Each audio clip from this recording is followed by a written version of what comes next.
The gentlewoman from Florida, Ms. Ros-Lehtinen, for 5 minutes. Thank you, Mr. Speaker. A bad deal is a bad deal under a Republican president or a Democratic president.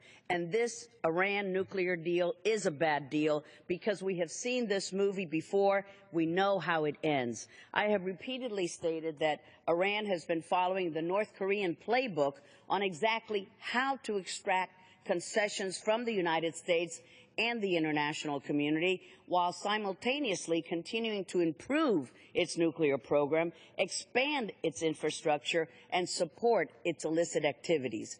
Many analysts have made the same observations, including Alan Dershowitz in a Jerusalem Post article last week.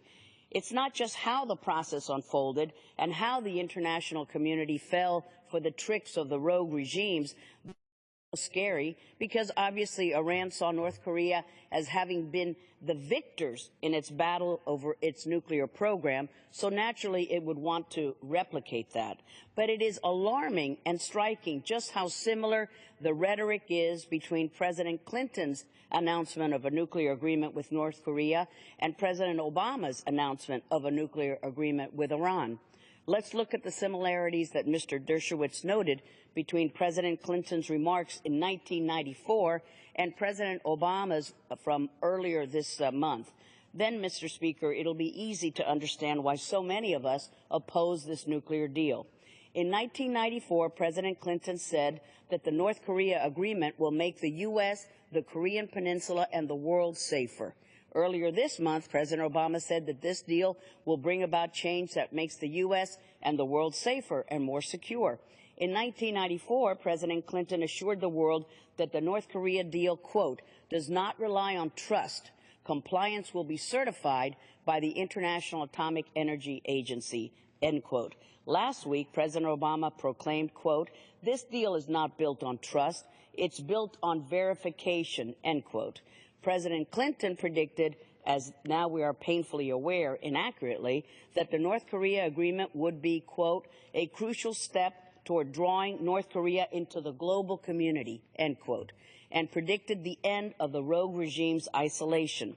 Similarly, last week's statement poses that the Iran deal, quote, offers an opportunity to move in a new direction, end quote, because we have taken a different path that, quote, leads to more integration into the global economy, more engagement with the international community, and the ability of the Iranian people to prosper and thrive, end quote. And of course, there was a promise to an ally to assuage them that we didn't just put their national security in jeopardy.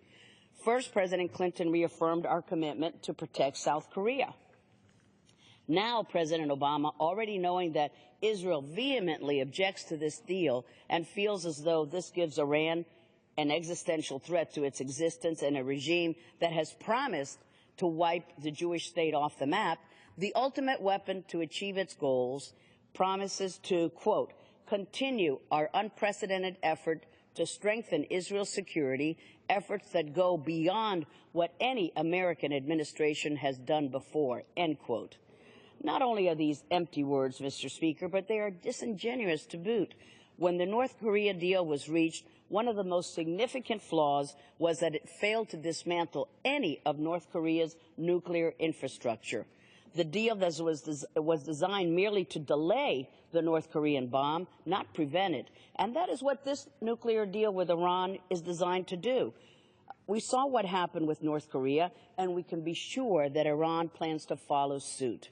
The totality of this deal hinges on a bet by the administration and the rest of the P5+1 that the Iranian regime will see the error of its ways and wants to be part of the global community and forsake its support for terror and other illicit behavior. And that is a dangerous gamble to make with U.S. national security, and it is not a gamble that I or any one of us should be willing to take.